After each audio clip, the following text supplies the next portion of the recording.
주실 하나님의 말씀 사무엘상 7장 3절에서 14절 말씀입니다.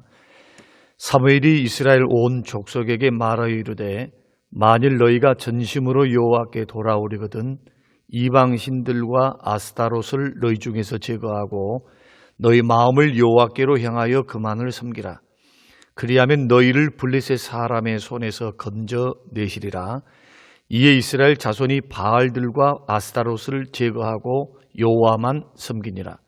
사무엘이 이르되 온 이스라엘은 미스바로 모이라.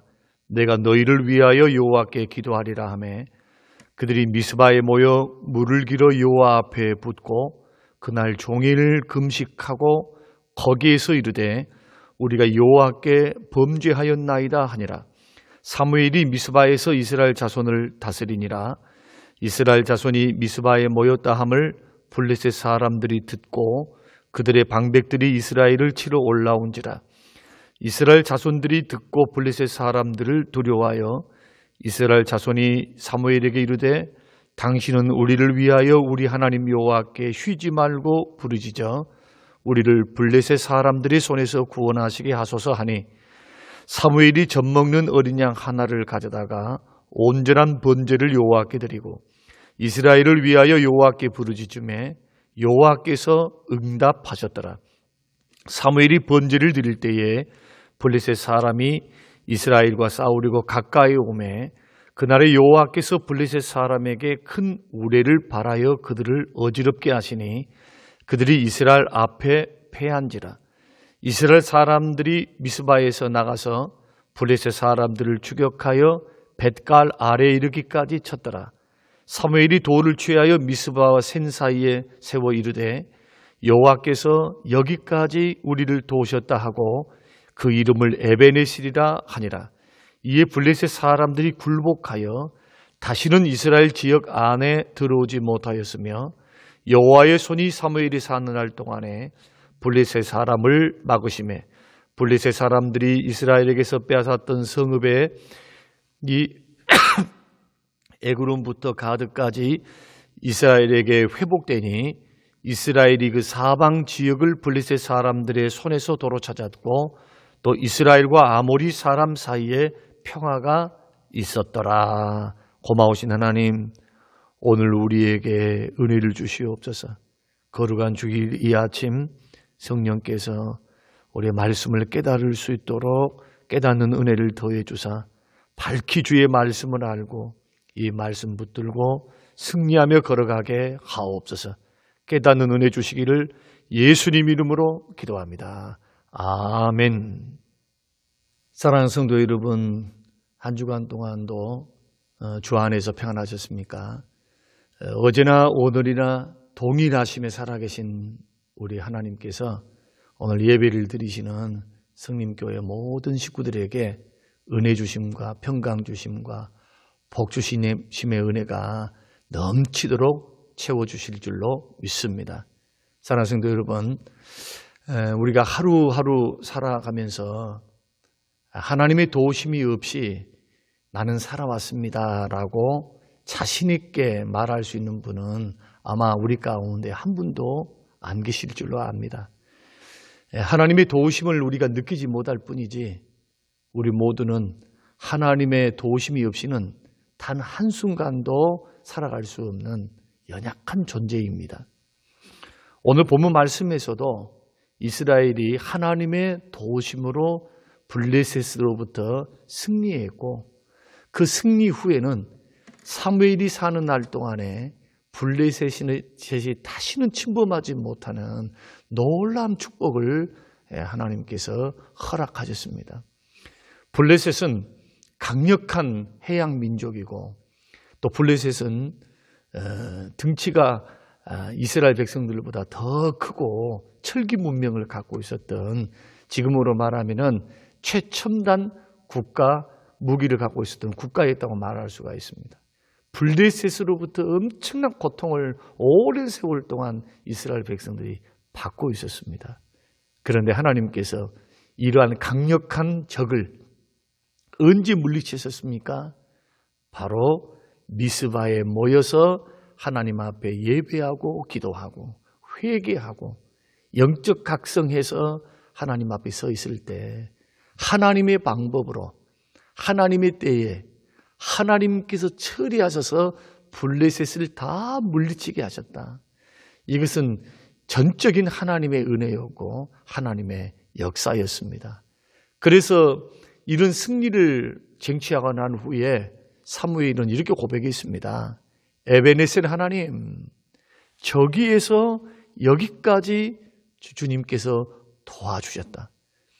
그 블레셋에서부터 승리가 하나님의 도우심의 영역이었다는 것, 또 도우심의 결과였다는 것을 선포하면서 이스라엘 백성들에게도 에베네셀 하나님이라고 선포를 했습니다. 그래서 오늘 이 시간에 이스라엘 백성들이 어떻게 에베네셀의 축복을 받게 되었는지 그 과정을 우리가 살펴보면서 우리가 힘들고 어려운 시대, 그리고 여러 가지 환경이 복잡해서 영적으로도 물질적으로도 환경적으로도 교회적으로도 마음의 여유가 없이 위축되어 있는 이런 상황 속에서도 하나님이 저기서부터 여기까지 도우셨다고 간증할 수 있는 에베네셀의 하나님을 만나는 그러한 성도님들이 많이 생겨나셔서 더 열심히 최선을 다해 주께로 가까이 나올 수 있는 은혜의 기회가 바로 지금의 기회가 되시기를 주님의 이름으로 축원합니다. 사무엘이 하나님 앞에 회개하는 영적 부흥회를 개최했습니다. 그리고 이스라엘 백성들에게 선포하기를 3절 말씀에 사무엘이 온 이스라엘 족속에게 말하여 이르되 만일 너희가 전심으로 여호와께 돌아오려거든 이방 신들과 아스타롯을 너희 중에 제거하고 너희 마음을 여호와께로 향하여 그만 섬기라. 이렇게 하면 너희를 블레셋 사람의 손에서 건져내리라. 그렇게 말씀을 했습니다. 그렇게 선포하고 이에 4절 보니까 이스라엘 자손이 바알들과 아스타롯을 제거하고 여호와만 섬겼다. 회개가 일어난 것이죠. 그리고는 5절에 사무엘이 이 회개 운동의 종지부를 찍기 위해서 미스바로 다 백성들을 모여라고 했습니다. 그리고는 거기에서 죄를 회개하고 그날 종일 금식하고 6절 말씀에 여호와께 범죄하였나이다 하며 죄를 자백하고 금식하며 통회하며 하나님 앞에 회개 기도의 역사가 일어나기 시작합니다. 근데 여기에서 문제가 발생하기 시작했습니다. 그 문제가 뭐냐 하면 오늘날로 말하면 이런 문제입니다. 내가 믿음 생활을 과거보다 더 잘하려고 하는데 일이 꼬입니다. 거룩하게 살려고 노력하는데 상황이 점점 어려워집니다. 신앙생활을 더 잘해보려고 최선을 다하려고 하는데 여기저기서 일이 터집니다. 의인은 망하고 의인은 형통하고 악인은 망해야 되는데 반대로 의인이 믿고 사는데 잘 섬기려고 하는데 도리어 어려움을 당합니다. 이러한 형국이 바로 이스라엘 백성들이 맞닥뜨렸던 미스바의 위기입니다. 회개함으로 하나님 앞에 나가는데 블레셋이 쳐들어옵니다. 전쟁을 선포합니다. 이 미스바에 모여 있었던 이스라엘 백성들은 전쟁하라고 모인 것이 아니기 때문에 총과 칼과 그리고 이 무기를 들고 나온 것이 아니었습니다. 기도하러 나왔습니다. 회개하러 나왔습니다. 말씀 들으러 나왔습니다. 예배하러 나왔습니다. 더 주께로 가까이 나오려고 나왔습니다. 사무엘 말대로 하나님 앞에 우상을 섬기는 것을 회개하고 하나님만 섬기면은 블레셋에서부터 하나님이 너희를 건져 주시리라 하는 약속의 말씀을 믿고 회개함으로 나온 겁니다. 그런데 일은 꼬여갑니다. 상황은 오히려 반대로 역전됩니다. 힘들어집니다. 우리를 죽이려고 합니다. 우리는 이제 소망이 없는 것처럼 강력한 군대를 맞닥뜨리게 되었습니다. 사랑하는 성도 여러분, 이럴 때 여러분은 어떻게 하기를 원하십니까? 어떤 이들은 이런 상황에 놓여지면 하나님 원망합니다. 어떤 사람들은 시험에 들어서 하나님을 떠나기도 합니다. 또 어떤 사람들은 나를 인도하시는 하나님의 사랑을 의심하기도 합니다. 낙심과 절망 속에 빠지기도 합니다. 어떤 사람들은 영적으로 침체되는 경우도 있습니다. 그러나 우리는 이러한 영적 위기를 잘 대처해야 될 줄로 믿습니다.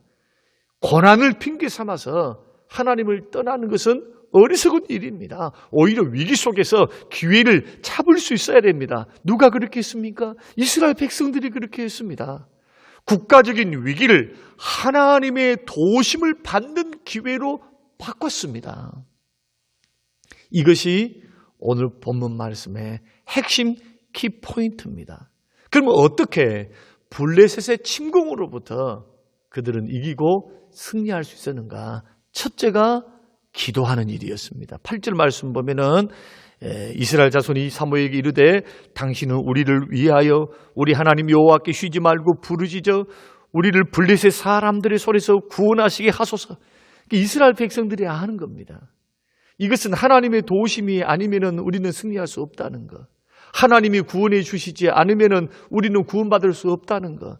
그래서 자기들도 기도하지만 영적 지도자인 사무엘에게 중보기도, 기도를 중보하도록 요청했습니다.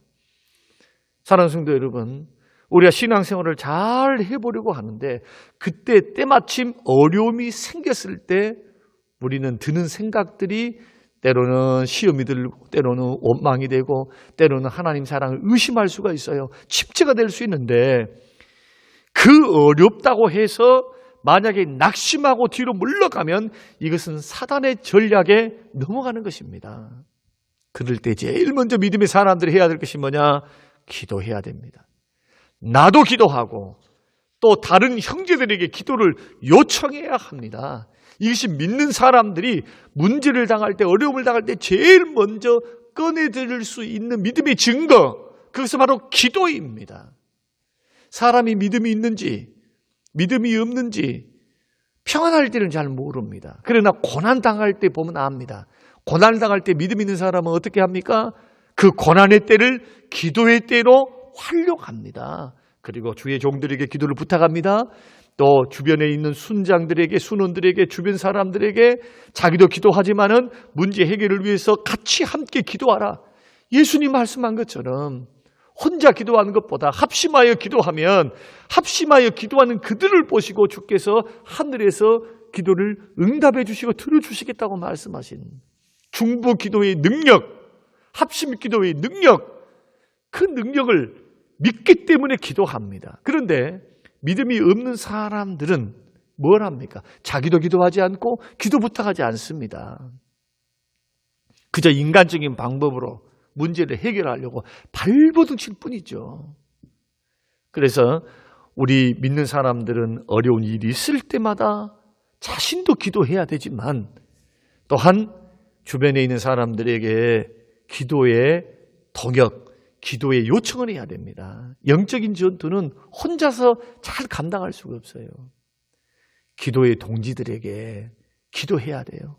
기도 부탁해야 됩니다. 저는 우리 성림교회가 SNS를 통해서 어머니 중보기도 그리고 또한 중보기도 모여서 50여 명이 함께 문제를 나누고 기도하면서 하나님 앞에 나아가는 그 기도의 모습에 얼마나 감사한지는 모릅니다.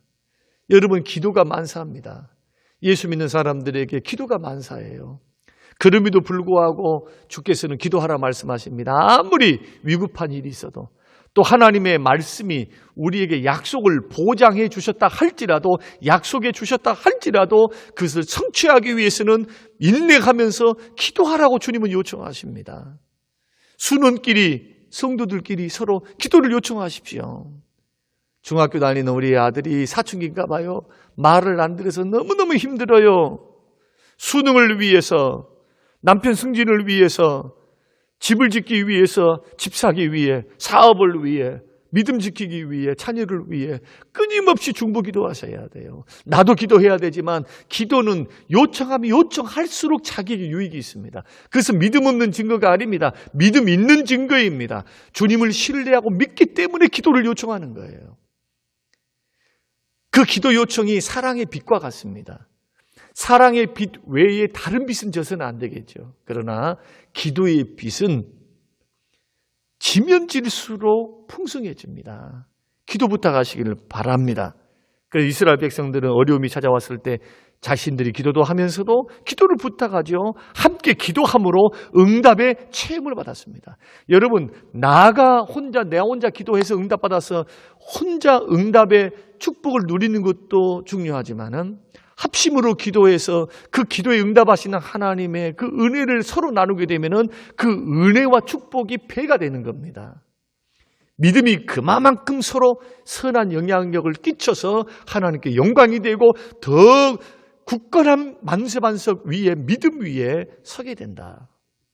여러분, 기도를 부탁하시고 어려움의 문제에 닥쳤을 때는 언제나 기도의 자리 나와야 한다. 이게 첫 번째 에베네셀의 하나님, 기적의 하나님을 만났던 이스라엘 백성들의 첫 번째 방법입니다. 두 번째로 이스라엘 백성들이 사무엘에게 기도해 줄 것을 부탁했을 때 사무엘이 제일 먼저 뭘 합니까? 하나님 앞에 먼저 번제를 드렸습니다. 자, 전쟁의 소문이 있고 쳐들어온다고 했을 때 뭘 포기하지 않았습니까? 야, 빨리 가서 군비 확장해라. 무기 들고 와라. 아니면은 어떤 대비 태세에 돌입한다. 예배는 나중에 하자. 그렇게 했습니까? 아닙니다. 9절 초반부에 보십시오. 사무엘이 젖 먹는 어린 양 하나를 가져다가 온전한 번제를 여호와께 드렸는데 여호와께서 응답하셨더라. 그렇게 말씀을 합니다. 여러분, 우리가 하나님의 도우심을 구할 때 기도하면서도 제일 먼저 해야 될 것은 뭐냐? 제단 쌓는 일입니다. 하나님은 예배를 받으실 때 역사하십니다. 이것이 오늘 본문의 내용의 말씀이죠. 전쟁이 있습니다. 급한 일이 있습니다. 바쁜 일이 있습니다. 힘든 일이 있습니다. 그거부터 처리하고 예배 드려도 되겠지. 그러나 주님은 믿음으로 먼저 예배하라고 말씀합니다. 그리고 하나님께서는 그렇게 예배하는 자를 찾고 계십니다.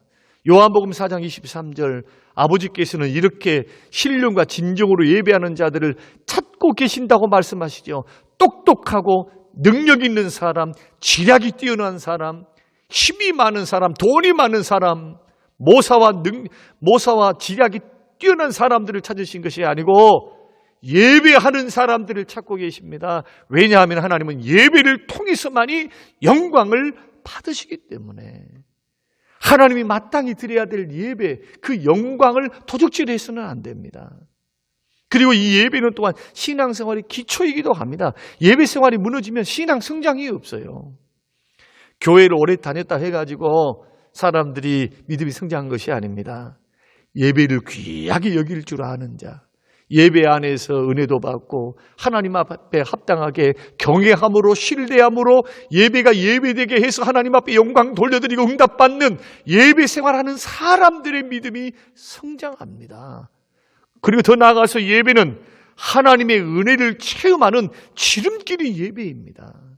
여러분, 이것을 꼭 믿으시기를 바랍니다. 사랑하는 성도 여러분, 자녀 교육의 성공 여부가 무엇일까요? 좋은 대학에 보내서 잘 가르치면 그게 성공인가?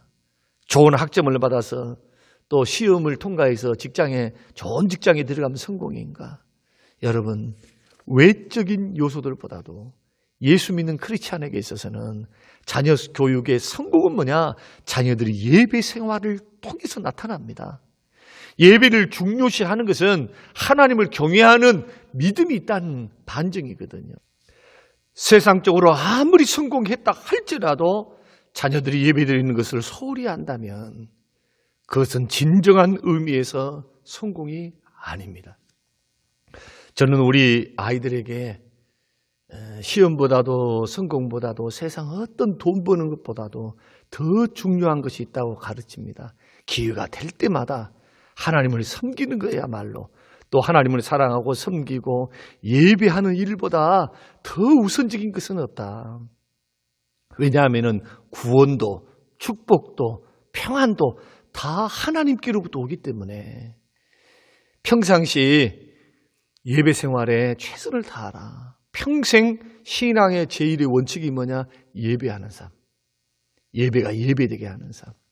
여러분, 예배드리는 삶은 아무리 강조해도 지나치지 않습니다. 아무리 시험을 잘 보고 세상적으로 성공을 해서도 예배드리는 일을 소홀히 하면 하나님이 기뻐하실 리가 없어요.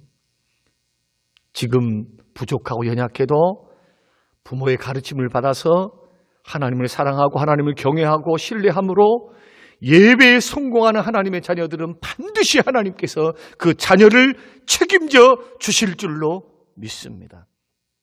마찬가지로 예배드리는 우리 모두가 지금은 조금 부족해도 하나님께 예배드린 일을 최우선적으로 하면 하나님께서 반드시 우리의 인생을 책임져 주십니다. 믿습니까?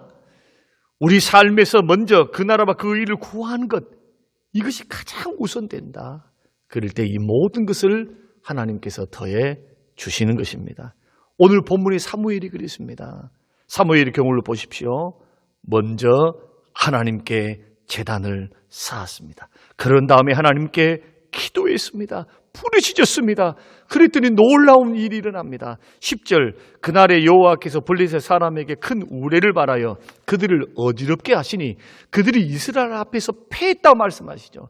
기도를 들으셨습니다. 예배를 받으셨습니다. 그 놀라운 예배를 받으신, 기도를 받으신 그 역사 속에서 하나님께서 놀라운 기적을 일으키셨습니다. 갑자기 마른 하늘에 큰 우레가 발을 하고 우르르 쾅쾅 하게 되고 또 비가 내리고 번개가 치고 블레셋 군대들을 어지럽게 만들고 혼란스럽게 만들고 우왕좌왕하게 만들었습니다. 11절 말씀 보니까 여세를 몰아서 이스라엘 백성들이 미스바에서 벳갈까지 추격하면서 쳤더라. 사람들을 일방적으로 죽이는 싸움, 이것은 일방적으로 때리는 싸움, 죽이는 싸움이었습니다. 결국 이스라엘은 블레셋 군대를 완전히 몰아내고, 그리고 사무엘은 그곳에서 돌을 취해서 기념비를 세웠는데 에베네셀, 하나님이 여기까지, 저기서부터 여기까지 하나님 우리를 도우셨다. 따라서 한번 해보겠습니다. 여호와께서 여기까지 우리를 도우셨다. 여호와께서 여기까지 우리를 도우셨다. 1967년 6월에 중동 제3차 대전이 일어날 때 이스라엘과 아랍 연합군이 전쟁이 맞붙게 되었습니다. 2억 내지 3억 되는 아랍 연합체와 연합군과 이스라엘이 전쟁이 붙은 겁니다. 이때에 이 전쟁을 6일 만에 끝나서 6일 전쟁이라고 하는데 이스라엘이 승리를 했습니다. 100분의 1밖에 되지 않는 이스라엘이 이긴 겁니다. 이 전쟁의 승리를 이끌었던 모세 다얀이라고 하는 장군이 세계가 깜짝 놀랄 만한 선언을 했습니다. 전쟁이 일어나기 전에 이스라엘 인구보다 100배나 더 많은 인구를 가진 아랍 연합군과 맞서는 전쟁에서 반드시 우리가 승리할 것인데 우리에게는 승리할 수 있는 새로운 신무기가 있다라고 이렇게 발표를 한 겁니다. 선언을 했습니다. 그 세상 사람들은 생각하기에 틀림없이 원자폭탄이나 수소폭탄이나 그다음에 신무기, 대탄한 신무기가 개발되었구나 이렇게 상상을 했습니다. 그러나 다얀 장군은 우리를 승리하게 한 신무기는 뭐냐? 그러니까 시편 121편입니다 라고 발표를 한 겁니다. 여러분, 시편 121편이 어떤 내용입니까? 내가 산을 향하여 눈을 들리라. 나의 도움이 어디서 올꼬? 나의 도움은 천지를 지으신 여호와에게서로다. 내가 산을 향하여 눈을 들리라. 나의 도움이 어디서 올꼬? 나의 도움은 오직 천지를 지으신 전능하신 하나님께로부터 온다. 이 발표를 듣고 아랍 사람들은 다 비웃었습니다. 말도 안 되는 소리다. 우리 알라신이 우리를 도와주셔서 우리가 승리를 하지 너희들 100분의 1밖에 되지 않는 조그만 땅덩어리에 그 나라가 이길 수 있다고, 그건 거짓말이야 하면서 자기들의 승리를 장담했습니다. 그런데 결과는 어떻게 됐습니까?